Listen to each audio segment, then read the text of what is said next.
Hi, si Father Butch Bombasi po ito, OP ng UST Legazpi sa kwentuhan dito sa UST. At nandito po ako sa CCI, Community Center for Community Involvement. Okay? At ating papakwentuhin ang ating directress na walang iba kundi Si Ate Hazel Bermundo. Ate Hazel Bermundo. Hazel, kumusta ka naman bilang directress dito? Trabaho pa? Kumusta? Okay naman, Father. So, hindi naman nawawala ang trabaho. Maganda naman trabaho Opo. talaga. Kapag may trabaho, syempre, ibig sabihin, we are on a mission. Productive ka, tingnan mo, dami Opo. mong ginagawa dito. Daming papel, Father. Daming papel, Pasensya may na. ginagawa ka pa nga dito. Opo. So, ano bang ibig sabihin ng Center for Community Involvement? Opo. Sa Tagalog, Father, Oo. tinatawag namin siyang sentro ng pakikilahok sa komunidad. So, Aha. lahat po ng may kinalaman sa pagbibigay serbisyo, pag-i-immersion, o kaya pakikilahok sa lahat ng mga aktibidad ng komunidad, CCI po ang humahawak. So dito, ang mga estudyante, mga teachers, yung mga nandito sa Opo. UST At kahit Legazpi, po alumni, Father. lahat at Opo. alumni kasama sa involvement. Opo. Kasama po sa social advocacies and community development Oh, na sa mga initiatives. pakikipagkapwa. Opo, Father. Oh. So dito sa UST Legazpi, ano ba ang involvement ninyo sa mga communities? And by the way, anong mga communities? So meron po tayo, Father, na 3 partner communities. Institutional po ito, ang Purok 6B at Sitio Palawan, Sarawis at ang Pawa Elementary School. So meron tayo, Father, na tinatawag na Heras Tomasino. Heras Tomasino. Opo. So, anong ibig sabihin ng Heras Ang Tomasino? Heras is Bicol term, opo, na ang ibig sabihin ay pagbahagi o kaya share. Opo, heras, share. Kung titingnan mo, Father, yung heras at share, meron siyang parehas na letra. Ay, composition, po?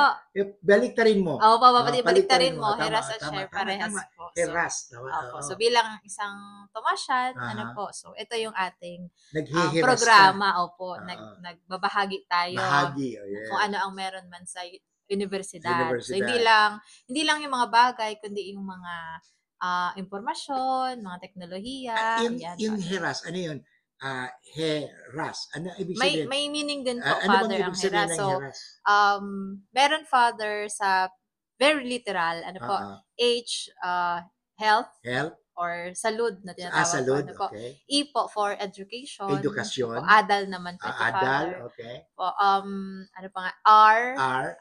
Actually, Father, ang ginagamit natin, helps pala. Helps framework. Okay, helps, okay. Pero ngayon, Father, hinahanapan namin ng katumbas na heras. Opo, sa heras. Ay, siguro yung ano, sir, siguro R, resources din. Pwede, kailangan natin, Opo, kasi paano tayo makakatulong kung hindi naman tayo matutulungan. Kasi tulong, sabi nga, pay it forward. Opo. Pwede R, resources yun. Opo, Father. Ano pa? Tapos sa livelihood, Father. Tapos environment. And hindi mawawala bilang isang Catholic institution, Father. Spiritual. Spiritual, yung S. Opo. Yung heras, spiritual. So yung letter A, advocacy siguro. Opo, Father. So meron ka na yan, ha? Yes, Father. Health. Opo. Tapos yung edukasyon. Opo. Then resources, kailangan natin magkaroon ng tutulong sa atin para makatulong. Resources yun. Opo. Then A, yung tinatawag advocacy kasi kailangan sa atin we have to advocate. Lalo nga ito, climate change. Nag-uulan naman ngayon, nagbabaha. Environmental advocacy protection. natin yun. And then yung, siyempre, hindi natin, although nasa ulian, yung S, pero yun ang pinaka-central. Spiritual. Tunay, Father. Yung pakikipagkapwa. Ilan taon ka na pala dito? Yes, bilang directress. Bilang director, Father. Tatlong taon po. Pero dito sa opisina, 11 years na ako, 11 years ka na pala. Kaka-11 ko lang po, Father, nung July 9. Congratulations! Thank you po. Isang tigal at mag-higit na po. 11 years ka na pala Plus, dito. Father, 4 na taon nung kolehiyo. Ano ibig sabihin? Talagang involved ka, estudyante ka pa lang, involved ka na. May nasabi ka kanina sa akin na bilang estudyante, ikaw ay ano tawag yan? Naging ano ka rin? Produkto po ako, Father, ng student assistant. Student assistant, working student, in other words. Naging produkto ka. Kaya nga siguro na-involve ka. Bilang gratitude, pasasalamat mo rin. Kaya tumagal din, Father. 11 years. So, kwento mo sa amin na yung masaya ka ba sa itong gawain ito, masaya ka? Opo, sa tingin ko, Father, at di naman ako tatagal. Opo, kung hindi ako masaya, Father. Bagay na, Father, yung hirap. Tapos sa challenges, may challenges, struggle, pero at the end, makikita natin yung joy of sharing, the joy of serving people. Siguro nakuha mo rin dahil sa ikaw ay student assistant. Nung student assistant ka na, nakuha mo na yung how to balance yung trabaho sa kapag-aaral.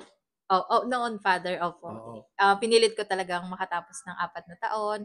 Kahit summer, Father, nagsasummer ako para matapos talaga yung 4 na taon. Para hindi na ako umabot ng 5 years.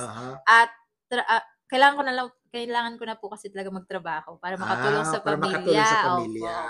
So, kaya involved ka talaga. So, yun po, Father. So, anong mensahe mo, Hazel, sa mga nanonood sa atin ngayon na lalong-lalo na makilahok, makibahagi sa ating gawain itong pakikipagkapwa?